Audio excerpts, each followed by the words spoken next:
Hey everybody, today we are talking about Everyone in My Family Has Killed Someone by Benjamin Stevenson.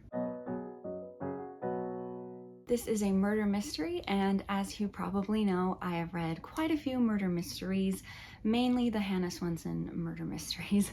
And in those mysteries, we usually have a murder and then some kind of police investigation and an amateur sleuth taking on the case on the side as well. And that's kind of the style of murder mysteries that I've read the most of. But of course, we also have the mysteries where you hire a detective and the detective is kind of the main character and they're the ones that are trying to figure out what happened and you're following along with them trying to figure out what happened as well. In this book, it's a little bit different because this one is a little more comical.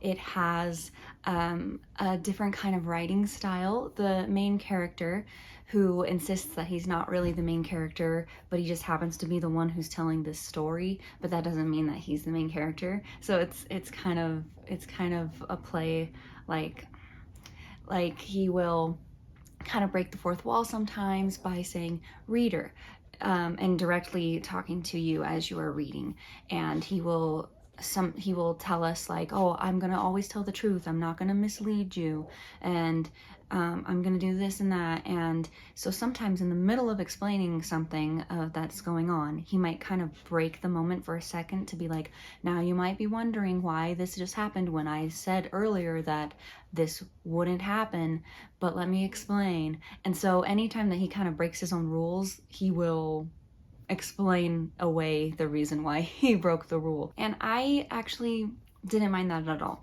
If you're okay with the authors kind of calling out the fact that there is someone reading the story and talking to you directly sometimes, I actually kind of like that. I think it's fun sometimes in the right context to do that. It doesn't pull me away from the story at all. It actually enhances it for me in this kind of a novel, especially because it's going kind of a different route in terms of murder mysteries, especially with a title like this. So our main character, Ernest, he is the one telling our story, and he is actually a writer of books, of like how-to books to help other authors become authors of things like true crime and murder mysteries and things like along that kind of realm. And so that's why he kind of feels like he might be able to have some experience and to try actually writing this book because of that. So Ernest is the middle brother. He has two other brothers, Michael and Jeremy, and he has a wife slash ex-wife named Erin, and his brother Michael is also going through a divorce with Lucy. Then we have their Aunt Catherine, and Andy is her spouse. And then we have Marcello, who is the stepfather, and Audrey, who is his mother. And then we have his father, Robert, who is also a big part of this story, but he is already deceased, so he's not on this trip that this family has planned, that Catherine has planned. They all have their own sections in the book. You get to learn a little bit about each one of them as you read, and you get to speculate how they could possibly be connected to this new murder that has happened. This family decided to, Ernest's aunt Catherine decided that she wanted to have a family reunion up in this snowy, blizzardy place, this lodge, right in the middle of all these snowstorms. And so they're all kind of trapped up there, and there is a murder that happens while they're up there. And so we have that murder that is the like main mystery of like who done it, but then there's also all these other people that have died in other situations in the past that we learn about, hence the title of this book, Everyone in My Family Has Killed Someone. So we're figuring out all those people. At the same time, we're trying to figure out this new death that just happened at the resort in the middle of the night, where the Cunningham family, Ernest Cunningham, and the Cunningham name is brought up as, some stuff with your family has happened in the past, so we're gonna assume that one of you had something to do with this murder. And so that is why they are so heavily invested in figuring out this murder, as well as us learning about all the other murders or killings or whatever that have happened in with every single one of these family members.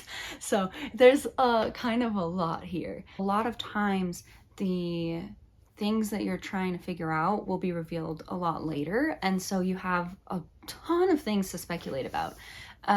Sometimes it can be a little confusing when there is a bunch of information that is dropped all at one time, and you're like, hold on. And I found myself having to reread some sections sometimes just to make sure I understood what exactly was just revealed and before I could move on. And then sometimes I was still a little unsure of the whole picture, but then the more you read, the more you get more pieces. And there were a lot of times where some of those pieces, those clues that you were trying to look for, kind of take a while to get to.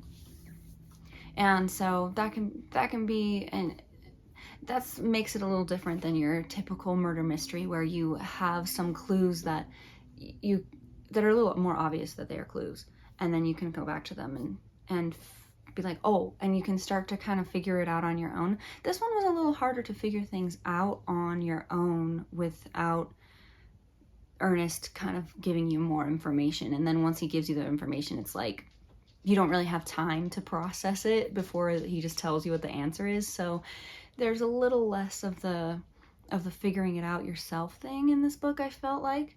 A little harder to, because it was just so complex. There was a lot of things there, and the reason there were so many things is because the time span of the story is like 35 years or something, because, well, maybe not that long, 25 years, something like that.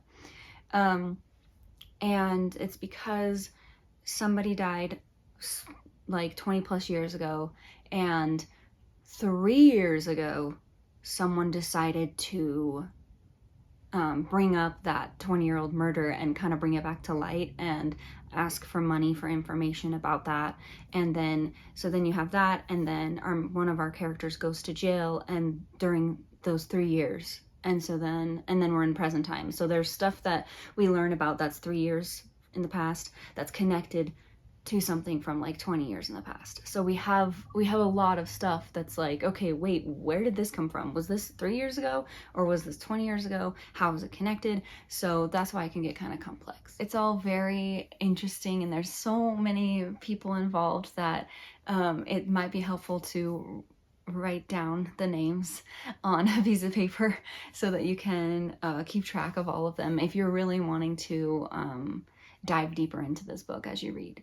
Overall, I really enjoyed this because even though there were some parts that I was a little confused on and had to reread, and the whole picture took a really long time to finally come into play, and but again, I didn't really mind it too much because I did like how he was just, the way he was writing was saying, oh, I'm just being honest as I'm typing this out. This is how I remember it. This is how I saw it at the time. I can only tell you the things that I knew about at the time that they happened. And so I promise I'm telling you the truth as I knew it at that moment. And like, just like having him kind of fill you in little things and say, oh, by the way, reader, like that stuff I liked because it made it feel less serious than this, you know, it's brings more fun to this. There's like an element of fun and comedy to this, which I believe the author is a comedian, so that would make complete sense. But if you enjoy murder mysteries and you're looking for one that's kind of fun, it's kind of like in between your really serious whodunit detective, I want to figure this out as I read, and Hannah Swenson, oh, I'm just an amateur sleuth that just happens to be really lucky at figuring things out before the cops. Like, it's kind of like in between those two things. So if that sounds like something you would like, then I would recommend this. I think it was a really fun book, and it was really fun trying to kind of speculate what things possibly could happen, only to read further on and be like, well, that's not what I expected. Because I will say I felt like there were a lot of things that I did not expect and did not predict, and that also made it more fun for me as well.